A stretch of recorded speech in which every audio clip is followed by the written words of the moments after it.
മുല്ലപ്പെര ഡാമിൻ്റെ ഗാലറിക്കകത്തൊക്കെ ഇറങ്ങി പോയിട്ടുണ്ട്. ഗാലറിയുടെ പല അതായത് പീപ്പേജ് വാട്ടർ അല്ലാതെ ഇറങ്ങിയിട്ടുള്ള വെള്ളങ്ങൾ നമുക്ക് പല ഒഴുക്കി തന്നെ ഗാലറിക്കകത്ത് തന്നെ കാണാൻ പറ്റും.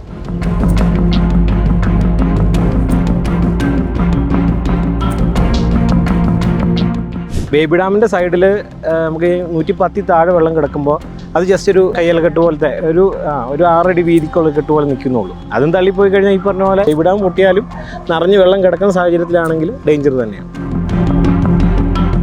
ഒഴുകി പലതും ഇങ്ങനെ ഒഴുകി ചാടിയൊക്കെ പോകുന്നത് കണ്ടിട്ടുണ്ട്. നമുക്ക് ആ സുർക്കി മിശ്രിതമാണ്, കാരണം ഒരുപാട് വെള്ളം ലീക്കായി പോകുന്നുണ്ട്. അതിൽ കൂടെ കണ്ടന്റുകൾ പലതും പോകുന്നുണ്ട്. ഫ്രണ്ടിൽ ഇങ്ങനെ ഒരു പുല്ല് കിളുത്ത് ഇങ്ങനെ നിൽപ്പുണ്ട്. അത് ഫ്രണ്ടിലെ ഏരിയ അത്ര ചതുപ്പാട് നിലവായിട്ട് തന്നെയാണ് കിടക്കുന്നത്. ഇപ്പോഴും നമുക്ക് ഗൂഗിളിനകത്ത് നോക്കിയാൽ തന്നെ കാണാൻ പറ്റുന്ന കാര്യങ്ങൾ. ഈ ഡാമിൻ്റെ മുകൾ വശത്തായിട്ട് ഒരു സെമിത്തേരി ഉണ്ടല്ലോ. സെമിത്തേരി ഉണ്ട്. എനിക്ക് അന്ന് അവിടെ മരണപ്പെട്ടവരുടെ ഇതാണെന്നുള്ള ഇത് അറിവുള്ളൂ. ഇപ്പം പ്രളയത്തിലെ കണക്ക് പറയാൻ ഇപ്പം എൻ്റെ കൈ പൊക്കുന്ന ഈ ഹൈറ്റിന് മേളി അത്ര വെള്ളം ഉള്ളു ഇവിടെ. ഡാം കൂട്ടിക്കഴിഞ്ഞാൽ ഏകദേശം ഇവിടുത്തെ ഒരു 4-5 നില കെട്ടിടത്തിന് മേളി ഹൈറ്റിൽ വെള്ളം വരും. അതല്ലേ എൻ്റെ ക്വസ്റ്റ്യൻ മാർക്ക് അത് തന്നെയാണ്. കാരണം ഇവിടെ ഞങ്ങൾ ഇത്രയും താഴെ താമസിക്കുന്നുണ്ട്. ഞങ്ങൾക്ക് പോലും ഫ്രീ ആയിട്ട് കയറി പോകാൻ പറ്റില്ല. അതുപോലെ ഞാൻ പറയാം, നമുക്ക് ഇടുക്കി ഡാമിൽ നമുക്ക് അതുപോലെ പെർമിഷൻ ഉണ്ടെങ്കിൽ നമുക്ക് കയറിപ്പോയി കാണാം. അല്ലെ ഇടുക്കി ഡാം തുറന്നു കൊടുക്കുന്നുണ്ട്, തൊട്ട് താഴെ തന്നെയുള്ള ഡാമാണ്. മുല്ലപ്പെര ഡാം എന്തുകൊണ്ട് ഒരാളെ ഒന്ന് കയറ്റി വിടാനോ, ഇവർ പറയുന്ന ഡേഞ്ചറാണ് അല്ലെങ്കിൽ ഡാമിൻ്റെ സുരക്ഷയെ ബാധിക്കുമെന്ന് പറഞ്ഞു ഒരു ഡോക്യുമെൻ്ററി ചിത്രീകരിക്കാനോ, അല്ലെങ്കിൽ ഗവൺമെൻറ് തന്നെ നമുക്ക് ഇതിൻ്റെ സത്യാവസ്ഥ ബോധ്യപ്പെടുത്തുന്ന ഒരു സംഭവം എന്തുകൊണ്ട് ചെയ്യാൻ പറ്റുന്നില്ല. ഈ ജോൺ ബെന്നിക്യുക്ക് അന്ന് ഈ ഡാം പണിതപ്പം 50 കൊല്ലം ആയുസെന്നാണ് പറഞ്ഞിട്ടുണ്ടായിരുന്നത്. പണിത് എഞ്ചിനീയർ 50 കൊല്ലം പറഞ്ഞിട്ട് ഇരട്ടി കൊല്ലം കഴിഞ്ഞു. പിന്നെ വരുന്നവർ ഇത് സേഫ്റ്റി ആണെന്ന് പറയും. ഇതിൻ്റെ ഉള്ളിലുള്ളതിനെ പറ്റി എന്ത് അറിവുണ്ടായിട്ടാണ് ഇവർ സേഫ്റ്റി എന്ന് പറയുന്നത്? പുറമേ കണ്ടിരിക്കുന്ന ആൾക്കാണോ ഇത് ഒന്നേന്ന് പണിത് പറഞ്ഞ ആളുടെ ആണോ വിവരമെന്ന് നമ്മളൊന്ന് ആലോചിക്കേണ്ടിയിരിക്കേണ്ട കാര്യമാണ്. ഞങ്ങളെ സംബന്ധിച്ച് ഒരു കാര്യം പറയുന്നുള്ളൂ. ഇപ്പോൾ തമിഴ്നാട് നമ്മുടെ തൊട്ടടുത്ത് കിടക്കുന്ന നമ്മളെ സംബന്ധിച്ച് ആ ഡാമിലെ വെള്ളം കൊണ്ട് നമുക്ക് പ്രയോജനമേ ഇല്ല. നമുക്ക് ആ വെള്ളം വേണ്ടതാണ്. അപ്പം ഇന്നിപ്പം കുമളിയിൽ അവിടെ വിഷു നടക്കുന്നുണ്ട്. അപ്പോൾ നമ്മൾ ഇവിടെ ചെറിയൊരു വിഷയം ഉണ്ടെന്ന് പറഞ്ഞാൽ അവിടെ പക്ഷേ പ്രതികരിക്കുന്ന ഇതിലും വലിയ കാര്യങ്ങളായിട്ട് അതുവഴി പാസ് ചെയ്യുന്ന കേരള വണ്ടിക്കെതിരെയായിരിക്കും. അവരുടെ ചിലപ്പോൾ വണ്ടി തടഞ്ഞു നിർത്തി, ചിലപ്പോൾ വണ്ടി കത്തിച്ച് കളയും. വെള്ളം കിട്ടാതെ അവരും കിടന്ന് കഷ്ടപ്പെടരുത്, വെള്ളം കുടിച്ചേച്ച് ഞങ്ങളും കഷ്ടപ്പെടരുത്, അത്രേ ഉള്ളൂ. മുല്ലപ്പെര ഡാം എന്ന് കേൾക്കുമ്പോഴേക്കും മലയാളികളുടെ മനസ്സിൽ അല്ലെങ്കിൽ നെഞ്ചെടുപ്പൊന്ന് ഇരട്ടിയാകും. അത്തരത്തിൽ മുല്ലപ്പെര ഡാമിനെ നേരിട്ട് കണ്ടറിഞ്ഞ ഒരാളാണ് ഈ വള്ളക്കടവിലെ വിശാഖ് എന്ന് പറയുന്ന ചേട്ടനാണ് ഇന്ന് നമ്മളോടൊപ്പം ഉള്ളത്. ചേട്ടൻ മുല്ലപ്പെര ഡാമിൽ പോയിട്ടില്ലേ? ഞാൻ പോയിട്ടുണ്ടെന്ന് വെച്ചാൽ 2007-8 കാലഘട്ടത്തിലാണ് പോയത്. ഇപ്പോൾ ഏകദേശം ഒരു 10-16 കൊല്ലത്തിന് മുകളിലായിട്ടുണ്ട്. എൻ്റെ ഓർമ്മയിൽ നിന്ന് അന്നത്തെ കാലത്തും ലീക്കുണ്ട് ഗാലറിക്കകത്തൊക്കെ. നമ്മൾ ഈ ഇത്രയും വലിയ സിറ്റുവേഷനായിട്ടൊന്നും അല്ല പോകുന്നത്. നമ്മൾ സിമ്പിളായിട്ട് ഇറങ്ങി പോയിട്ടുണ്ട്. അപ്പം അന്ന് ഇതുപോലത്തെ വലിയ തടസ്സങ്ങളോ കാര്യങ്ങളോ ഒന്നുമില്ല. അവസാന ടൈമിൽ പോയിട്ടുണ്ട്. അപ്പോൾ ഇങ്ങനെ മിശ്രിതങ്ങളൊക്കെ ഒഴി വരുന്നത് കാണാറുണ്ട്. ഗാലറിയുടെ പല അതായത് സ്വീപ്പേജ് വാട്ടർ അല്ലാതെ ഇറങ്ങിയിട്ടുള്ള വെള്ളങ്ങൾ നമുക്ക് പല ഒഴുക്കി തന്നെ ഗാലറിക്കകത്ത് തന്നെ കാണാൻ പറ്റും. അതാണ് നമ്മൾ പോയി കണ്ടേക്കുന്നതെന്ന് പറയാനുള്ളത്. പിന്നെ ബേബി ഡാമിൽ എന്ന് പറയുമ്പോൾ നമ്മൾ വെള്ളം വറ്റി കിടക്കുന്ന ടൈമിൽ ബേബി ഡാമിൽ 110 ശേഷം നിൽക്കുന്ന വെള്ളമാണ് ബേബി ഡാമിൻ്റെ അങ്ങടേക്ക് വെള്ളം എത്തുക. അപ്പോൾ ബേബി ഡാമിൻ്റെ സൈഡിൽ നമുക്ക് 110 താഴെ വെള്ളം കിടക്കുമ്പോൾ അത് ജസ്റ്റ് ഒരു കെട്ട് പോലെ ചുമ്മാ ഇങ്ങനെ നിൽക്കുന്നുള്ളൂ. നമുക്ക് കയ്യലക്കെട്ട് പോലത്തെ ഒരു 6 അടി വീതിക്കുള്ള കെട്ട് പോലെ നിൽക്കുന്നുള്ളൂ. നമുക്കപ്പോൾ ഇതിൻ്റെ അപ്പുറത്തെ സൈഡിൽ ഇറങ്ങാം, ഇപ്പുറത്തെ സൈഡിൽ ഇറങ്ങാം. ഇപ്പുറത്തെ സൈഡ് നല്ല വെള്ളം വറ്റി ഇറങ്ങി കിടക്കുന്നതുകൊണ്ട് അധികം ഇതില്ലാതെ കിടക്കുന്നതാണ്. അവിടെ ഇറങ്ങിയപ്പം അടിയിൽ ജസ്റ്റ് കല്ല് കെട്ടായിട്ടാണ്. അത് 6 അടി വീതിയേ ഉള്ളത് ബേബി ഡാം. അപ്പം 110 ശേഷം എന്ന് പറഞ്ഞാൽ ഏകദേശം ഒരു 136 വരുമ്പോൾ തന്നെ ഒരു 26 അടി വെള്ളം ഈ ഒരു ബേബി ഡാമിൻ്റെ ബലത്തിലാണ് അവിടെ നിൽക്കുന്നത്. അപ്പം അതും മുല്ലപ്പെര ഡാമിൻ്റെ 4-1 വീതിയേ ഉള്ളൂ. 4-1 പറയാൻ പറ്റില്ല, 6 അടി വീതിയേ ഉള്ളൂ ഈ ബേബി ഡാമിന് പറയാം. അതും തള്ളിപ്പോയി കഴിഞ്ഞാൽ ഈ പറഞ്ഞ പോലെ ഡാമിനെ സംബന്ധിച്ച് ഇത്ര ഒരു 136 അടി വെള്ളം കിടക്കുകയാണെങ്കിൽ അതുവഴി വെള്ളം ചാടി വരും. പക്ഷേ ഡാം പൊട്ടുന്നതിൻ്റെ അത്ര എഫക്റ്റ് ഉണ്ടാവുമെന്ന് തോന്നുന്നില്ല. പക്ഷേ ബേബി ഡാം പൊട്ടിയാലും നിറഞ്ഞ് വെള്ളം കിടക്കുന്ന സാഹചര്യത്തിലാണെങ്കിൽ ഡേഞ്ചർ തന്നെയാണ്. ഈ ഡാമിന് മുന്നിലൂടെ ഒരു സുർക്കി മിശ്രിതം ഒലിച്ചു പോകുന്നത് കണ്ടിട്ടുണ്ടെന്ന് പറയുന്നുണ്ടല്ലോ. ചേട്ടൻ അന്ന് ഡാമിൽ അവിടെ പോയപ്പം ഇത് കണ്ടിട്ടുണ്ടായിരുന്നോ? അന്ന് ഇതുപോലെ അന്ന് നമുക്ക് ഈ അന്ന് ഈ ഡാമിനെ പറ്റി ഇത്ര വിശദമായിട്ട് നമുക്ക് അറിയത്തില്ല. നമ്മളപ്പോൾ കണ്ടേക്കുന്ന ഒഴുകി പലതും ഇങ്ങനെ ഒഴുകി ചാടിയൊക്കെ പോകുന്നത് കണ്ടിട്ടുണ്ട്. നമുക്ക് ആ സുർക്കി മിശ്രിതമാണ് എന്നുള്ളതിനെപ്പറ്റി നമുക്ക് രേഖകളായിട്ട് ഇത് ഉറപ്പിച്ച് നമുക്ക് പറയാൻ പറ്റത്തില്ല. കാരണം ഒരുപാട് വെള്ളം ലീക്കായി പോകുന്നുണ്ട്, അതിൽ കൂടെ കണ്ടന്റുകൾ പലതും പോകുന്നുണ്ട്. നമ്മൾ അതാ ശ്രദ്ധിച്ചേക്കുന്നത്. ഈ ഡാമിൻ്റെ അടിത്തട്ട് വരെ ചേട്ടൻ പോയി കണ്ടിട്ടുണ്ട്? അടിത്തട്ടെന്ന് പറയുമ്പോൾ വെള്ളം കിടക്കുന്ന അങ്ങനെയൊന്നും പോകാൻ പറ്റില്ല. ഞാൻ പോയതെന്ന് വെച്ച് കഴിഞ്ഞാൽ പോയ ഒരു ഓർമ്മയിലുള്ളത് പറയാം. പോയി നമ്മൾ അന്നത്തെ കാലത്ത് പോകാന്നുള്ള നമ്മൾ പോയിട്ടുണ്ടെങ്കിൽ മേളത്തെ ഒന്ന് ഷട്ടറിൻ്റെ മേളിൽ കൂടെ പോവാം, വണ്ടിക്കൊക്കെ വന്ന് ഷട്ടറിൻ്റെ ഉള്ളിലൂടെ കടന്നു പോകാം. മേളിൽ കൂടെ പോയി പാസ് ചെയ്ത് ഷട്ടർ കഴിഞ്ഞ് ചെറിയൊരു കുന്നു പോലെ അവിടെയാണ് ക്വാർട്ടേഴ്സും കാര്യങ്ങളുമൊക്കെ. അത് കഴിഞ്ഞാണ് മെയിൻ ഡാം. ഡാമിൻ്റെ മേളിൽ കൂടെ നമുക്ക് നടന്ന് ഇപ്പുറം വന്നാൽ വീണ്ടും ചെറിയൊരു കുന്നു പോലെയുണ്ട്. അത് കഴിഞ്ഞാണ് ബേബി ഡാം. നമ്മൾ ഈ തുഴി പാസ് ചെയ്ത് നടന്നു പോയി. നമുക്ക് താഴേക്ക് ഗാലറിയിൽ ഇറങ്ങിയപ്പോൾ ഒരു വട്ടം മാത്രം കണ്ടതാണ് ഈ കാഴ്ച. പിന്നെ ബാക്കി നമുക്ക് മേളിൽ നിന്നുള്ള വ്യൂവേ ഉള്ളൂ. അവിടെ ഈ ലീക്ക് ഉള്ളതുകൊണ്ട് ചതുപ്പായി മാറി എന്നൊക്കെ പറയുന്നുണ്ട്. അതുണ്ട് ചതുപ്പായിട്ട് തന്നെയാണ്. ഫ്രണ്ടിൽ ഇങ്ങനെ ഒരു അതായത് പുല്ല് കിളുത്ത് ഇങ്ങനെ നിൽപ്പുണ്ട്. അത് ഫ്രണ്ടിലെ ഏരിയ അത്ര ചതുപ്പായിട്ട് നിലവായിട്ട് തന്നെയാണ് കിടക്കുന്നത്. ഇപ്പോഴും നമുക്ക് ഗൂഗിളിനകത്ത് നോക്കിയാൽ തന്നെ കാണാൻ പറ്റുന്ന കാര്യങ്ങളാണ്. ഈ ഡാമിന്റെ മുകൾ വശത്തായിട്ട് ഒരു സെമിത്തേരി ഉണ്ടല്ലോ, അത് എന്തുവാ? സെമിത്തേരി ഉണ്ട്. എനിക്ക് അന്ന് അവിടെ മരണപ്പെട്ടവരുടെ ഇതാണെന്നുള്ള ഇത് അറിവുള്ളൂ. എനിക്ക് അതിൽ കൂടുതൽ എനിക്ക് അത്രയും പറയാനില്ല. എനിക്ക് അതിനുള്ള അറിവില്ല, അതുകൊണ്ട് പറഞ്ഞു. പിന്നെ ഈ അഡ്വക്കേറ്റ് റസൽ ജോയ് പറഞ്ഞിട്ടുണ്ടായിരുന്നു മുല്ലപ്പെരിയാർ ഡാമിന്റെ സെൻട്രൽ വശത്തായിട്ടൊരു വളവുണ്ടെന്ന്. എനിക്ക് അത്രയും അറിവില്ല. ഞാൻ അന്ന് അത്രയും നമ്മൾ ഡാമിന് മുകളിൽ പറഞ്ഞാൽ നമ്മൾ അത്രയും ശ്രദ്ധിച്ചിട്ടില്ല. ഇപ്പം ഈ കഴിഞ്ഞിടയ്ക്ക് ട്രെൻഡിങ് ആയിട്ട് ഇപ്പോൾ ഗൂഗിളിലും അത് പറയുന്നുണ്ട്, ഡാമിലൊരു വളവുണ്ടെന്നും പറഞ്ഞ് ഗൂഗിൾ എർത്തിൽ ഫോട്ടോയ്ക്കകത്ത് കാണുന്നുണ്ടെന്ന് പറഞ്ഞു. പക്ഷേ എനിക്കത് എത്രത്തോളം സത്യാവസ്ഥയാണെന്ന് അന്നത്തെ പോയ ഓർമ്മയിൽ എനിക്ക് പറയാൻ കഴിയില്ല. ഒരു എത്ര വർഷം മുൻപ് വരെ ആയിരിക്കും അങ്ങോട്ട് ആളുകളെ കടത്തി വിട്ടിട്ടുള്ളത്? ഞാൻ പോയ കാലം 2007-8 കാലഘട്ടത്തൊക്കെ അത്യാവശ്യക്കാരൊക്കെ പോയിട്ടുണ്ട്. അതിന് മുമ്പ് അത്രയും പോലും റെസ്ട്രിക്ഷൻ ഇല്ലായിരുന്നു.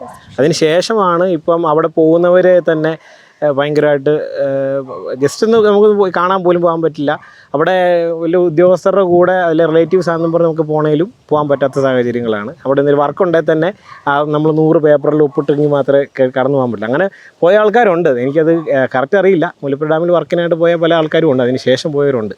എന്തുകൊണ്ടായിരിക്കും ഇത്രയും വലിയൊരു ഡാം ഒരു കാടിനുള്ളിൽ മറച്ചു വെച്ചിരിക്കുന്നത്, ആരെ അങ്ങോട്ട് പ്രവേശനം പോലും ഇല്ലാതെ?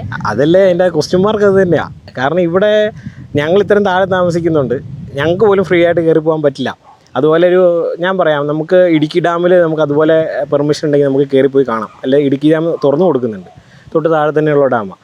മുല്ലപ്പെരിയാർ ഡാം എന്തുകൊണ്ട് പൊതുജനങ്ങൾക്ക് വേണ്ട, അത്യാവശ്യം നമുക്ക് ഈ ഡാമിൻ്റെ സിറ്റുവേഷനെ പറ്റി ഒന്ന് അറിയിക്കാനോ കാര്യങ്ങളൊക്കെ ഒരാളെ ഒന്ന് കയറ്റി വിടാനോ, ഇവർ പറയുന്ന ഡേഞ്ചറാണ് അല്ലെങ്കിൽ ഡാമിൻ്റെ സുരക്ഷയെ ബാധിക്കുമെന്ന് പറഞ്ഞു. ഞാൻ പറഞ്ഞു എന്ത് സുരക്ഷയാണെന്ന് പറഞ്ഞാൽ അതിൻ്റെ സുരക്ഷ ഉള്ളിൽ നിർത്തിക്കൊണ്ട് തന്നെ ഈ ഡാമിനെ പറ്റി ഒരു ഡോക്യുമെൻ്ററി ചിത്രീകരിക്കാനോ അല്ലെങ്കിൽ ഗവൺമെൻറ് തന്നെ നമുക്ക് ഇതിൻ്റെ സത്യാവസ്ഥ ബോധ്യപ്പെടുത്തുന്ന ഒരു സംഭവം എന്തുകൊണ്ട് ചെയ്യാൻ പറ്റുന്നില്ല, അവരെ കൊണ്ട് എന്തുകൊണ്ട് പറ്റുന്നില്ല? ഞങ്ങളെ സംബന്ധിച്ച് ഒരു കാര്യം പറയുന്നുള്ളൂ. ഇപ്പോൾ തമിഴ്നാട് നമ്മുടെ തൊട്ടടുത്ത് കിടക്കുന്ന അവർക്ക് വെള്ളം വേണം. നമ്മൾ അതിനെ ഒരിക്കലും നമ്മൾ നെഗറ്റീവായിട്ട് പറയുന്നില്ല. അവർക്ക് അവരുടെ വെള്ളത്തിന് വേണ്ടിയിട്ടാണ് ഈ ഡാം വന്ന് കെട്ടിയത്. നമ്മളെ സംബന്ധിച്ച് ആ ഡാമിലെ വെള്ളം കൊണ്ട് നമുക്ക് പ്രയോജനമേ ഇല്ല, നമുക്ക് ആ വെള്ളം വേണ്ടതാണ്. അപ്പോൾ നമ്മൾ പറയുന്നത് പുതിയൊരു ഡാം കെട്ടുക, അവർക്ക് മാക്സിമം ഇതിപ്പം 136 അടിയാണ്, അവർ 156 അടി ആക്കിക്കോട്ടെ, അതിന് മേളിൽ വെള്ളം നിർത്തിക്കോട്ടെ, അവരാ വെള്ളം കൊണ്ടുപോട്ടെ, നമുക്ക് ആ വെള്ളമേ വേണ്ടാന്ന് നമ്മുടെ നല്ല ഈ നാട്ടിലുള്ളവരുടെ എല്ലാ അഭിപ്രായം അത് തന്നെയാണ്. കാരണം ഈ നമ്മുടെ ഇവിടുന്ന് ഒരു ആവശ്യത്തിന് വേണ്ടി പോകുന്നത് തൊട്ട് താഴെ തമിഴ്നാടാണ്. ഇന്നിപ്പം കുമളിയിൽ അവിടെ വിഷു നടക്കുന്നുണ്ട്. അപ്പോൾ നമ്മൾ ഇവിടെ ചെറിയൊരു വിഷയം ഉണ്ടെന്ന് പറഞ്ഞാൽ അവിടെ പക്ഷേ പ്രതികരിക്കുന്നത് ഇതിലും വലിയ കാര്യങ്ങളായിട്ടായിരിക്കും. ഇവിടുന്ന് ചിലപ്പോൾ ഇന്നത്തെ ദിവസം ചിലപ്പം കമ്പത്തേക്കോ വല്ലവരും പോകുന്നവരാണ്. ഇവിടെ മുല്ലപ്പെരിയാർ സമരം ചിലപ്പോൾ ഒരു സമരം സ്റ്റാർട്ട് ചെയ്യുവാണെന്നോ അല്ലെങ്കിൽ ഇപ്പം എന്തെങ്കിലും കാര്യം ഒരു ഇഷ്യൂ ഉണ്ടെന്ന് അറിഞ്ഞു കഴിഞ്ഞാൽ അവർ പ്രതികരിക്കുന്നത് ചിലപ്പോൾ അപ്പോൾ അതുവഴി പാസ് ചെയ്യുന്ന കേരള വണ്ടിക്കെതിരെയായിരിക്കും. അവരുടെ ചിലപ്പോൾ വണ്ടി തടഞ്ഞു നിർത്തി, ചിലപ്പോൾ വണ്ടി കത്തിച്ച് കളയും. അപ്പോൾ അവരുടെ കറക്റ്റായിട്ട് പറഞ്ഞ് മനസ്സിലാക്കാൻ അവിടുത്തെ ഗവൺമെൻറ് ശ്രമിക്കുന്നില്ല. നമ്മുടെ ഇവിടുത്തെ കറക്റ്റ് ഇഷ്യൂസ് അവരിലേക്ക് എത്താൻ വേണ്ടിയിട്ട്, ഇഷ്യൂസ് അല്ല, ഇവിടുത്തെ ജനങ്ങൾ വെള്ളം തരാൻ റെഡിയാണെന്നുള്ളത് അവർക്കറിയത്തില്ല. അപ്പം അതാണ് അവർ പറയുന്നത്, പുതിയ ഡാം കെട്ടിയാൽ നമുക്ക് വെള്ളം തരാതിരിക്കാൻ വേണ്ടിയിട്ടാണ് ചെയ്യുന്നതെന്ന്. അവരുടെ കാഴ്ചപ്പാടാണ്. അവിടുത്തെ സാധാരണക്കാരോട് ചോദിച്ചാൽ അതാ കാഴ്ചപ്പാട് അവരുടെ. അവരങ്ങനെയാണ് പറയുന്നത്. ഇങ്ങനെ ഒരു പുതിയൊരു ഡാം വരുന്നതിനോട് ഇവിടെ ആർക്കും ഒരു എതിർപ്പുമില്ല. കാരണം അത് പറയാൻ കാര്യം, പുതിയ ഡാം ഇപ്പോൾ ഈ പഴയ ഡാം പൊളിച്ച് കളയുകയോ അല്ലെ ഡീകമ്മീഷൻ ചെയ്യാൻ വേണ്ടി ഒരുപാട് പേര് പറയുന്നുണ്ട്. ഡീകമ്മീഷൻ ചെയ്താൽ കുഴപ്പമൊന്നുമില്ല, നമ്മളെ സംബന്ധിച്ച് സേഫ്റ്റിയാണ്. പക്ഷേ ഡീകമ്മീഷൻ ചെയ്യുമ്പോൾ നമ്മുടെ കേരളത്തിൻ്റെ വികസനം എന്ന് പറഞ്ഞാൽ ടൂറിസം കാര്യങ്ങൾ പോലെ തന്നെയാണ്. തേക്കടി തടാകം ഇരിക്കുന്നത് ഈ മുല്ലപ്പെരിയാർ ഡാമിലെ വെള്ളമാണ്. ഡാം പൊട്ടിപ്പോവുകയോ പുതിയ ഡാം കെട്ടാതെ ഡീകമ്മീഷൻ ചെയ്ത് വെള്ളം താഴ്ത്തി നിർത്തി കഴിഞ്ഞാൽ തേക്കടി തടാകം നിന്നു പോകും. അപ്പം അത്രയും നമ്മുടെ ഇത്രയും നാളത്തെ ആ ഒരു കാര്യങ്ങൾ. പിന്നെ അന്നത്തെ കാലത്ത് പറയുന്നേക്കാം ഡാം പൊട്ടിയപ്പോൾ കുറേ വനങ്ങൾ മുങ്ങിപ്പോയിട്ടുണ്ടെന്ന് പറഞ്ഞിട്ടുണ്ട്. ഡാം പണിതപ്പോൾ അതുപോലെ വനങ്ങൾ മുങ്ങിപ്പോയിട്ടുണ്ട്. രണ്ടാമത് റീക്രിയേറ്റ് ചെയ്യാൻ പറ്റില്ല. ഇപ്പോൾ ഓട്ടോമാറ്റിക്കായിട്ട് അതിപ്പം സെറ്റായിട്ടുണ്ട്. പിന്നെ അങ്ങനെ ഒരു ഡീകമ്മീഷൻ സാധ്യമാണോ മുല്ലപ്പെരിയാർ ഡാമിൽ? അത് പറയാൻ പറ്റില്ല. അത് ഡീകമ്മീഷനിലേക്ക് പോകുമെന്ന് എനിക്ക് തോന്നുന്നില്ല. ചിലപ്പം ഒരു പക്ഷേ ഇവർ നമ്മുടെ സർക്കാരും അല്ലെ തമിഴ്നാട് സർക്കാരും അല്ലെ കേന്ദ്രം ഇടപെട്ട് ഒരു സമവായത്തിലൂടെ അവർക്ക് വെള്ളവും നമുക്ക് പുതിയ ഡാം എന്ന് പറഞ്ഞാൽ അവർക്ക് വെള്ളത്തിന് വേണ്ടിയിട്ട് ആ ഡാമും കൂടെ വന്ന് ഒരു ഓക്കെ ആകുന്നൊരു കണ്ടീഷൻ ആണെങ്കിൽ മാത്രമേ ഒരു പക്ഷേ കാര്യങ്ങൾ നേരെയാവുമെന്ന്. എനിക്കും അതേ ഉള്ളൂ, നമുക്ക് അങ്ങനെ മതിയെന്നുള്ളൂ. കാരണം വെള്ളം കിട്ടാതെ അവരും കിടന്ന് കഷ്ടപ്പെടരുത്, വെള്ളം കുടിച്ചേച്ച് ഞങ്ങളും കഷ്ടപ്പെടരുത്, അത്രേ ഉള്ളൂ. ഈ ഡാം പൊട്ടിപ്പോയി കഴിഞ്ഞാൽ അവർക്കും വെള്ളം, പിന്നെ നമുക്ക് ഈ ഡാം ഒന്ന് റീക്രിയേറ്റ് ചെയ്യാൻ പറ്റില്ല. അവർക്ക് എന്നേക്കുമായ വെള്ളത്തിൻ്റെ സ്രോതസ്സ് നഷ്ടപ്പെട്ടു പോകും. 5 ജില്ല വെള്ളമില്ലാതെ പോകും. കാരണം ഇപ്പോഴും നല്ല വേനൽക്കാലത്ത് നിങ്ങൾ പോയി കഴിഞ്ഞാൽ അവിടുത്തെ വൈഗ അണക്കെട്ടിനകത്ത് വെള്ളം നിറച്ച് വെള്ളമുണ്ട്. അത് ഈ മുല്ലപ്പെരിയാർ ഡാമിൽ നിന്ന് കൊണ്ടുപോകുന്ന വെള്ളമാണ്. അല്ല, ഇങ്ങനെ ഒരു ഡാം ഇവിടെ പുതിയതായിട്ട് നിർമ്മിക്കുകയാണെങ്കിൽ അവർക്ക് വെള്ളം കൊടുക്കില്ലെന്നാണല്ലോ അവർ പറയുന്നത്. അവരങ്ങനെ പറയുന്നത്. അവരല്ല, അവിടുത്തെ രാഷ്ട്രീയക്കാർ അതിനെ അങ്ങനെ വളച്ച് തിരിച്ചു വെച്ചിരിക്കുക. ഇവിടെ അതിൻ്റെ കാര്യം, അതിൻ്റെ കറക്റ്റായിട്ടുള്ള കാര്യം, ഇപ്പോൾ ഒരു കരാറ് വെച്ചിട്ടുണ്ട്. അത് വെട്ടിത്തിരുത്തി 999 ആക്കിയിട്ടുണ്ട്. 99 എന്നുള്ളത് 999 ആക്കി എന്നാണ് പറയുന്നത്. എനിക്കതിനെപ്പറ്റി കൂടുതൽ അറിയില്ല, പറഞ്ഞു കേട്ടുള്ള അറിവുകളൊക്കെയാണ് പറഞ്ഞത്. എങ്കിൽ പോലും ഈ കരാറ്, പുതിയ ഡാം വരുമ്പോൾ ഈ കരാറ് നശിപ്പിക്കപ്പെടും, അല്ല തീരുവാണ്. പുതിയ ഡാം വരുമ്പോൾ പുതിയ കരാറിലേക്ക് വരും. അപ്പോൾ അന്നത്തെ കണക്കിൽ വളരെ തുച്ഛമായ എമൗണ്ടിനാണ് വെള്ളം അവർക്ക് കൊടുക്കുന്നത്. പുതിയ ഡാം വരുമ്പോൾ ഓട്ടോമാറ്റിക്കായിട്ട് നമ്മുടെ സർക്കാർ അധികം കൂലി പറയും എന്നുള്ളൊരു ഇത് ആണ് അവരവിടെ അവരുടെ രാഷ്ട്രീയത്തിലേക്ക് അവർ പറഞ്ഞ് അവർ നമുക്ക് വെള്ളം തരാതിരിക്കാൻ വേണ്ടി നോക്കും. അല്ലെങ്കിൽ ഒരുപാട് പൈസ നമ്മൾ കൊടുക്കേണ്ടി വരും. അങ്ങനെയൊക്കെയാണ് അവർ അതിനെ രാഷ്ട്രീയവൽക്കരിച്ച് കൊണ്ടുവന്ന കാര്യമാണ്. ഇനി ചേട്ടാ, ഇനി അഥവാ എന്തെങ്കിലും മുല്ലപ്പെരിയാറിന് എന്തെങ്കിലും സംഭവിക്കുകയാണെങ്കിൽ ഒരു മിനിറ്റുകൾ കൊണ്ടായിരിക്കും ഒരു പ്രദേശം ആകെ ഇല്ലാതാകുന്നത്. അപ്പം എവിടുന്നാ ചേട്ടാ ഇത്ര ഒരു ധൈര്യമുള്ളത്? ഇങ്ങനെ ഇത്ര ധൈര്യത്തോടെ ഇവിടെ ജീവിക്കാൻ പറ്റില്ല. നമുക്ക് അതിൻ്റെ കാര്യം നിസ്സാരം. ഇപ്പോൾ വയനാട്ടിലെ കാര്യങ്ങൾ പറയാലും കുറച്ച് പേര് സൗണ്ട് കേട്ടു എന്ന് പറഞ്ഞു, കുറച്ച് പേര് ഓടി രക്ഷപ്പെട്ടു, കുറച്ച് പേര് ഒന്നും അറിഞ്ഞിട്ടില്ല. അതായത് ഒരു ഫാമിലി മൊത്തം തുടച്ച് നോക്കി. അപ്പം ഇവിടുത്തെ കണക്ക് വെച്ചിട്ട് ഇപ്പം പ്രളയത്തിലെ കണക്ക് പറയാൻ ഇപ്പം എൻ്റെ കൈ പൊക്കുന്ന ഈ ഹൈറ്റിന് മേളിൽ അത്ര വെള്ളം ഉള്ളൂ. അത്ര വെള്ളം ഇവിടെ വന്നിട്ടുള്ളൂ. അപ്പം നിങ്ങൾ ഓർക്കും അതെന്താ ഇവിടെ വെള്ളം, പക്ഷേ ഇവിടെ അത്രയും വെള്ളം വന്നിട്ടുള്ളൂ. ഇവിടെ ഒരു ഉരുൾ പൊട്ടുപോയി. അപ്പോൾ ഇവിടെ 6-ന് ഇത്ര വീതിയുണ്ട്. പക്ഷേ ഡാം പൊട്ടിക്കഴിഞ്ഞാൽ ഏകദേശം ഇവിടുത്തെ ഒരു 4-5 നില കെട്ടിടത്തിന് മേളിൽ, ഇവിടുന്ന് വെച്ചിട്ട് 5 നില കെട്ടിടത്തിന് മേളിൽ ഹൈറ്റിൽ വെള്ളം വരും. അപ്പോൾ നമ്മളിരിക്കുന്ന വീട് തുറന്നു ഒരു ഈ ഒരു ലെവലിലുള്ള വീടുകളൊന്നും കാണത്തില്ല. അപ്പം നമുക്ക് ഈ പറഞ്ഞ് ചിന്തിക്കാനുള്ള ടൈമില്ല, നമ്മുടെ ഫുള്ള് പോവും, നമ്മളും കാണില്ല. രാത്രി പൊട്ടണമെന്നുള്ളൂ, പലരും പറയുന്ന കാര്യം രാത്രി പൊട്ടണമെന്നുള്ളൂ. കാരണം കുടുംബക്കാരെല്ലാവരും കാണും. ഇതേസമയം ഇപ്പോൾ ഞാൻ എവിടെയെങ്കിലും പോയിരിക്കുമ്പോഴാണ് പോകുന്നതെങ്കിൽ ഞാൻ വരുമ്പോൾ നമ്മുടെ വീടോ സ്ഥലങ്ങളോ കാണത്തില്ല. അപ്പം അല്ല, അതേ ഉള്ളൂ. അതിപ്പോൾ ഇവിടുത്തെ എല്ലാ ജനങ്ങളോട് പറഞ്ഞാലും നമ്മൾ പൊട്ടിപ്പോയി തന്നെ മുഴുവൻ പൊക്കണം, അത്രേ ഉള്ളൂ. അതേ അവർ പറയത്തുള്ളൂ. എല്ലാവരും അത്രേ പറയത്തുള്ളൂ. ചേട്ടന് ശരിക്കും അന്ന് ആ ഡാമിൽ പോയി കണ്ടപ്പം പേടി തോന്നിയില്ലേ? അന്നിപ്പം 16 കൊല്ലം മുന്നേ നമുക്ക് അത്ര പ്രായമില്ല. അപ്പോൾ അന്ന് പോയി ഇപ്പോൾ ഇതൊക്കെ കണ്ടിട്ടുണ്ട് നമ്മൾ. അപ്പം അതിൻ്റെ സീരിയസ്നെസ് അല്ല നമ്മൾ കണ്ടേക്കുന്ന കാര്യങ്ങളാണ്. ഗാലറിയിൽ ഉള്ള കാര്യങ്ങളെല്ലാം ഇതുപോലെ നമ്മൾ ഇറങ്ങി കണ്ടിട്ടുണ്ട്. ചിന്തിക്കുന്നില്ല. ഡാം അന്ന് ബേബി ഡാം കണ്ട വ്യൂ എൻ്റെ മൈൻഡിൽ ഇപ്പോഴും കിടപ്പുണ്ട്. അതുകൊണ്ടാണ് ഞാൻ കറക്റ്റ് ഞാൻ പറഞ്ഞത് ഒരു കയ്യാലക്കെട്ട് പോലെ അവിടെ നിൽപ്പുണ്ടെന്നുള്ളത്. അതിനുശേഷം ഇവർ ഒരുപാട് മെയിൻ്റനൻസ് പണികളൊക്കെ തമിഴ്നാട് ചെയ്തിട്ടുണ്ട്. ഒരുപാട് ഇതുവഴി തന്നെ ആ മെറ്റീരിയൽസ് ഒരുപാട് കൊണ്ടുപോയിരിക്കുന്നത്, സാധനങ്ങൾ കൊണ്ടുപോയി അവിടെ ഒരുപാട് മെയിൻ്റനൻസ് ചെയ്തു. ജയലളിതയുടെ കാലഘട്ടത്താണ് ഒരുപാട് മെയിൻ്റനൻസ് ചെയ്തത്. അതിന് ശേഷം അത്ര ചെയ്തില്ലെങ്കിലും അവിടെ അവർ മെയിൻ്റനൻസ് ചെയ്യുന്നുണ്ട്. എന്താണ് മുല്ലപ്പെരിയാർ എന്ന് പറയുമ്പോൾ ചേട്ടന്? നമ്മളെ സംബന്ധിച്ച് അങ്ങനെ മുല്ലപ്പെരിയാർ ഡാം പൊട്ടിയാൽ നമ്മുടെ അവിടെ പോകും. ഞാൻ എറണാകുളത്ത് 3/4 ഭാഗം എന്ന് പറയാൻ പറ്റില്ല, ഏകദേശം ഇടുക്കി ജില്ലയുടെ ഒരു പകുതി പോകും. പിന്നെ ഉള്ളത് എറണാകുളം ജില്ലയിലേക്കാണ് ഈ പെരിയാർ നദി ഒഴുകുന്നത്. അപ്പോൾ ഇത്രത്തോളം ഹ്യൂജ് വെള്ളം വരുമ്പോൾ ഇത് അവിടുന്ന് പിന്നെ തൊട്ടടുത്തുള്ള കോട്ടയത്തെയും പത്തനംതിട്ടയും എല്ലാം ബാധിക്കുമെന്ന് തന്നെയാണ് ഒരു നിഗമനമുള്ളത്. ആലപ്പുഴ ജില്ലയെ തന്നെ മുക്കാനുള്ള ശേഷി ഉണ്ടെന്നൊക്കെ പറയും. പക്ഷേ ഇത് കടൽ കിടക്കുന്നു, ഇത് നമുക്ക് പ്രവചനാതീതമാണ്. എറണാകുളം ജില്ലയെ സംബന്ധിച്ച് എറണാകുളം ജില്ലയുടെ ഒരു 95% വെള്ളത്തിനടിയിലായി പോകും. അത് ഉറപ്പ് കാര്യമാണ്. കാരണം നമ്മൾ ഈ പെരിയാറിൻ്റെ കരഭാഗം തന്നെ നമ്മൾ ഗൂഗിൾ എർത്തിലൂടെ കാര്യങ്ങൾ നോക്കിക്കഴിഞ്ഞാൽ പെരിയാറിൻ്റെ കരയിൽ ഇവിടുത്തെ കഴിഞ്ഞും ഹ്യൂജ് പോപ്പുലേഷനാണ്. ആലുവ സൈഡ്, ആലുവ, പെരുമ്പാവൂർ, അങ്ങനെ നേരിമംഗലം തൊട്ട് അങ്ങോട്ട് പോകുമ്പോൾ അത്തരം ഹ്യൂജ് പോപ്പുലേഷനാണ്. അവിടുത്തെ പകുതി ജനങ്ങൾക്ക് അറിയില്ല മുല്ലപ്പെരിയാർ പൊട്ടിയാൽ ഞങ്ങളെ ബാധിക്കുമെന്ന് ഇപ്പോഴും അറിയത്തില്ലാത്ത ആൾക്കാരാണ് അവിടെ ഉള്ളത്. എൻ്റെ കാഴ്ചപ്പാടിലുള്ളതാണ്. ഇതിനെപ്പറ്റി വലിയ പഠിച്ചിട്ടോ ഇതായിട്ടുള്ള കാര്യം, ഇവിടുത്തെ നാട്ടുകാരനെന്ന നിലയിൽ നമുക്കുള്ള അഭിപ്രായവും അവർ തമിഴ്നാട്ടിലുള്ള ഒരു കരുണയോടുകൂടിയുള്ള ഒരു സംസാരമാണ് നാം പറയുന്നത്. കാരണം അവർക്ക് വെള്ളം വേണം, നമുക്ക് ജീവനും വേണം. അതെ. ആദ്യം പോകുന്നു എന്നേ ഉള്ളൂ. ബാധിക്കുന്ന മൊത്തം എറണാകുളം മൊത്തത്തിൽ ബാധിക്കും. ഈ ഡാമിനെ കുറിച്ച് പഠിക്കാൻ വരുന്നവരൊക്കെ പറയുന്നത്, വിദഗ്ധ സമിതികളൊക്കെ പറയുന്നത് ഡാമിന് പ്രത്യേകിച്ച് കാര്യമായ ഒരു കുഴപ്പമില്ലെന്നാണല്ലോ. അതിനെ നമ്മളതിനെ ന്യായീകരിക്കുകയോ അല്ലെങ്കിൽ സപ്പോർട്ടോ ചെയ്യുകയോ തള്ളിക്കളയോ അല്ല. അവർ പഠിച്ചവരാണ്. എങ്കിൽ പോലും ഞാനൊരു കാര്യം ചോദിക്കട്ടെ, ഈ ജോൺ ബെന്നിക്യുക്ക് അന്ന് ഈ ഡാം പണിതപ്പം 50 കൊല്ലം ആയുസ് എന്നാണ് പറഞ്ഞിട്ടുണ്ടായിരുന്നത്. അപ്പോൾ ഈ 50 കൊല്ലം കഴിഞ്ഞ് ഇപ്പം 129 വർഷം കഴിഞ്ഞു. അപ്പോൾ പണിത എഞ്ചിനീയർ 50 കൊല്ലം പറഞ്ഞിട്ട് അതിന് ഇരട്ടി കൊല്ലം കഴിഞ്ഞ് മൂന്നാം ഇതിലേക്ക് എത്തിക്കൊണ്ടിരിക്കുക.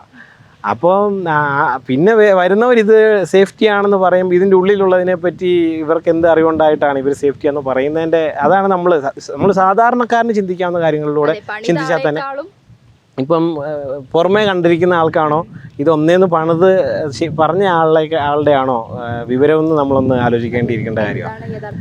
അതൊന്ന് ആലോചിച്ചാൽ മതി. പിന്നെ ഇപ്പോൾ ഈ കഴിഞ്ഞിടയ്ക്ക് ഇവിടെ കർണാടകയിൽ ഡാം ഒരെണ്ണം പൊട്ടിയിട്ടുണ്ട് കഴിഞ്ഞ ദിവസം.